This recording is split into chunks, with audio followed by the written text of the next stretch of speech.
윤석열 정부의 무능과 무책임으로 경제와 민생의 어려움이 가중되고 있습니다.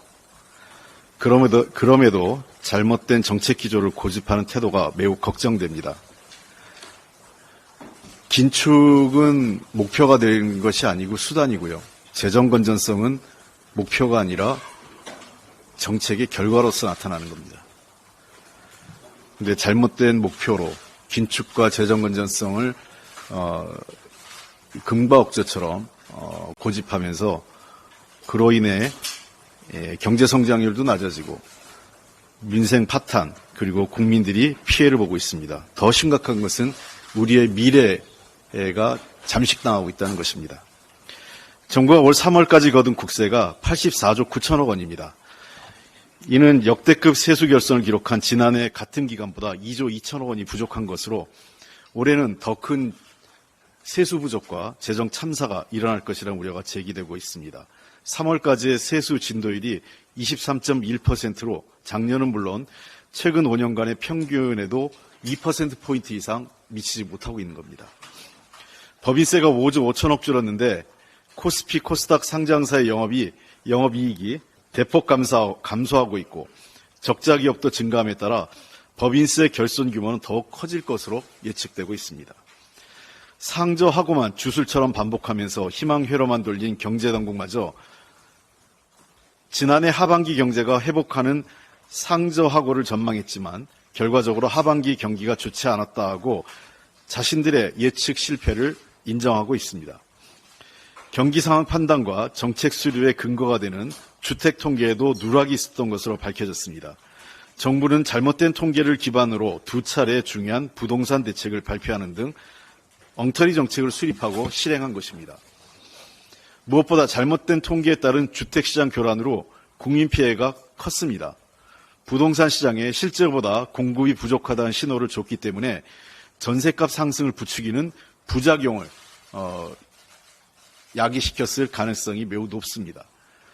행정과 정책의 근간이 되는 통계 오류는 정부 정책에 대한 신뢰를 갉아먹고 시장 혼란을 야기하는 매우 중대한 잘못입니다. 그러나 정부는 큰 문제가 아니란 식의 안이한 태도로 이러한 시장의 불신을 키우고 있습니다. 정부는 잘못을 사과하고 데이터 등 정책 수립 과정 전반을 철저하게 살펴 정부에 대한 국민과 시장의 신뢰 하락을 막아야 합니다. 정부가 역할을 망각한 채 주먹구구식 재정 운영으로 역대급 세수 결손이 반복되고 있고 정책의 근간인 통계마저 오류로 얼룩진 그야말로 총체적 난국입니다. 잘못된 정책 기조를 바꾸지 않으니 공직사회마저 기본적 업무에 충실하지 못하면서 국가 시스템이 무너지고 있습니다. 지금이라도 정책 기조를 바꾸고 경제팀을 비롯한 내각을 일신해 주시기 바랍니다.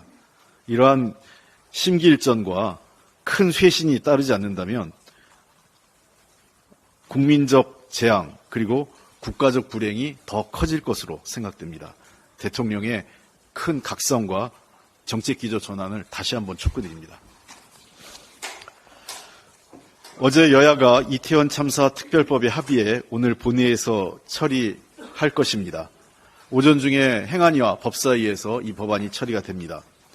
여야가 참사의 진상을 규명하고 국민의 아픔을 보듬는 법을 합의 처리하게 된 것은 늦었지만 매우 다행스럽게 생각합니다. 이것은 지난 4월 총선에서 국민께서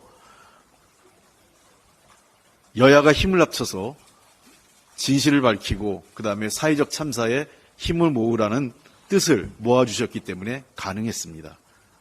다시 한번 지난 4월의 결과는 여야 승패의 문제가 아니라 국민의 승리고 대한민국 희망을 만드는 선거 결과였습니다. 이번 이태원 합의가 앞으로 협력하며 경쟁하는 정치 문화의 새로운 시작이 되고 국민 안전과 사회적 참사에 대한 국가 책임을 확인하는 자리가 되었으면 좋겠습니다. 특히 오늘은 본회의장에서 전세사기 특별법 부의건과 해병대 장병 특검법도 처리해야 합니다. 지난 4월 총선에서 확인된 민의를 21대 국회가 끝까지 외면한다면 정말 면목없고 국민에게 큰 죄를 짓는 것입니다. 이제 한 달여 채 안 남았지만 끝까지 성실하게 일하고 마지막까지 결과를 만드는 일에 우리 국회의원들 모두가 최선을 다해줬으면 합니다. 여야는 최선을 다해 의사일정을 협의하지만 좁힐 수 없는 입장 차이가 있는 사안도 분명히 존재합니다.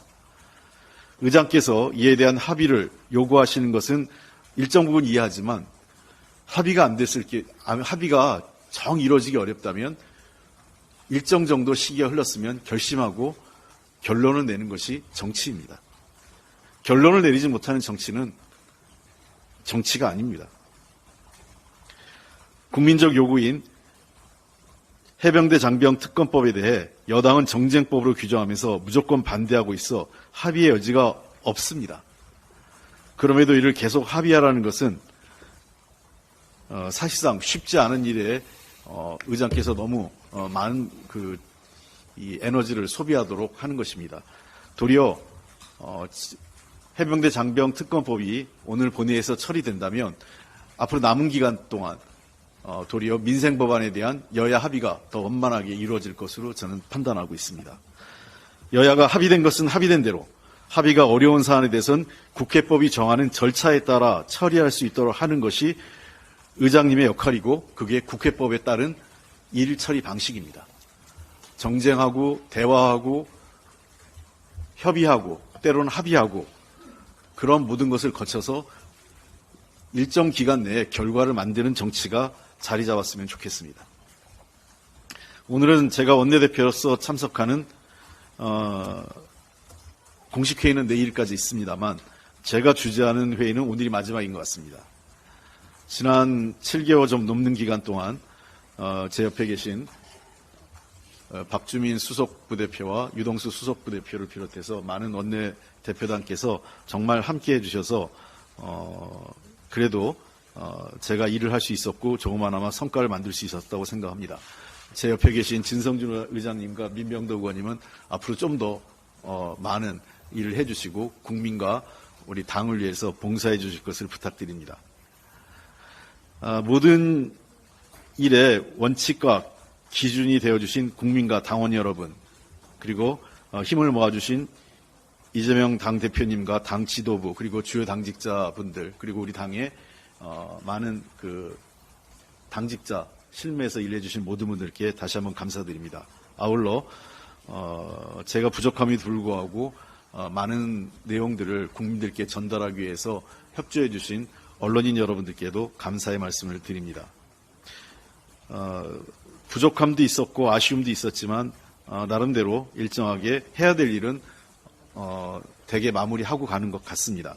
특히 지난 4월 총선에서 승리하는 지도부에 함께했다는 것은 제 정치 인생에 있어서 가장 큰 영광스러운 일 중에 하나가 아닐까 생각을 합니다. 민생과 경제가 어렵고 미래에 대해서도 걱정이 큰 상황입니다. 대한민국의 새로운 도약을 위해 정치의 역할이 그 어느 때보다 중요합니다. 특히 저출생 인구위기 문제, 그리고 기후변화와 새로운 에너지 전환 문제, 그리고 반도체를 비롯한 미래 전략산업에 대한 대응 등에 대해서는 이제 22대 국회가 좀 더 여야가 함께 지혜를 모아야 합니다. 여당 혼자서, 그다음에 다수석을 가졌다고 하더라도 야당 혼자서 이 세 개의 미래 의제에 대해서는 협력 없이는 해낼 수 없다고 생각을 합니다.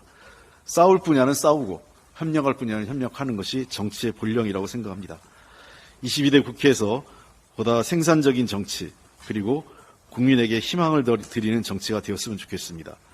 야당도 최대한 대통령과 여당을 존중하면서 협력하는 정치를 하도록 노력하겠지만, 제가 지난번 대통령께서 상임위원장들과 간담회 당시 모두 발언을 들었던 내용인데, 대통령께서 보다 국회를 존중하고 야당을 국정 운영의 파트너로 인정하는 변화된 모습을 보여주실 것을 거듭 부탁드립니다.